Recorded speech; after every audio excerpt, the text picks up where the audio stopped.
Aydan, Yusif, Fidan, Həmid və Əminə adlı 5 şagird kimya, fizika, riyaziyyat, tarix və coğrafiya fənlərindən imtahan verdilər və cədvəl informasiya modelini tərtib elədim.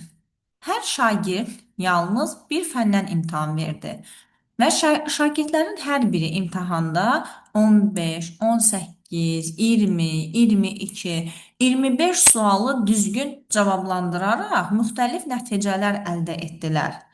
Məlumdur ki, ən yüksək nəticə kimya fənindən Fidan tərəfindən göstərilmişdi. Deməli, Fidan kimyadan imtahan verib, Fidan kimyadan da kimyaya digərlərinə çıx qoydum.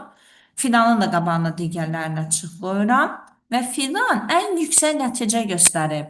Deməli, ən yüksək nəticə göstərən 25-dir. Deməli, Fidanın da üzərinə bu cür 25 yazım və kimya fənnində üzərinə yazıram ki, ən yüksək nəticə kimya fənnindən olmuşdu. 25.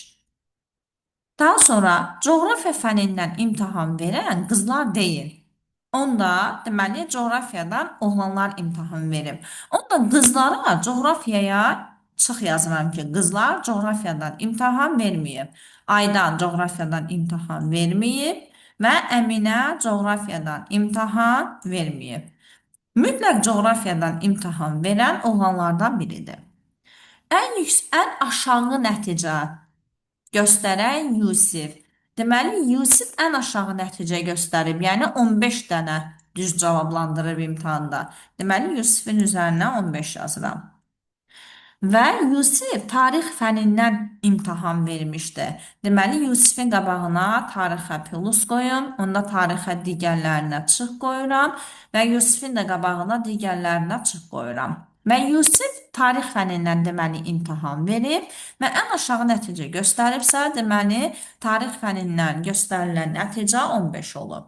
Və artıq biz Yusifi tapdığımıza görə avtomatik coğrafiyadan imtahan verəndə onda digər oğlandır, yəni Həmiddir və bunu da tapmış oluruq. Onda Həmidin də qabağına digərlərinə çıx yazıram. 20 sualı düzgün cavablandıran Aydan. Deməli, Aydan yazıram ki, 20 sualı düzgün cavablandırıb və Aydan riyaziyyat fənindən imtahan verməyib. Aydanın qabağına riyaziyyata çıx yazıram. Deməli, Aydan fizikadan imtahan verib. Deməli, fizikadan göstərilən nəticə 20-dir onda. Və onda Aydan fizikadan imtahan veribsə, onda fizikanın altına qalanlarına çıx yazıram. Onda Əminə də riyaziyyat fənindən imtahan verib.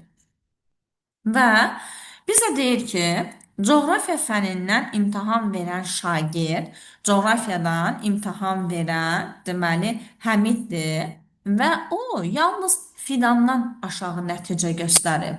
Fidan 25 düz cavab yazıbsa və o yalnız Fidandan aşağı nəticə göstərib. Yəni 22 dənə düzü olub. Coğrafiya fənindən imtahan verən Həmiddir və Həmidin 22 düzü olub. Çünki yalnız Fidandan aşağı nəticə göstərib, qalanlarından yüksəkdir. Və onda bu halda bir dənə hansı nəticə tapılmadı? 18 düz sualı cavablandıran tapılmadı. Bu da avtomatik Əminə olacaq, yəni riyaziyyat fəni olacaq. Və bizə deyir, Əminə hansı fən üzrə imtahan vermişdi? Doğru cavab riyaziyyat.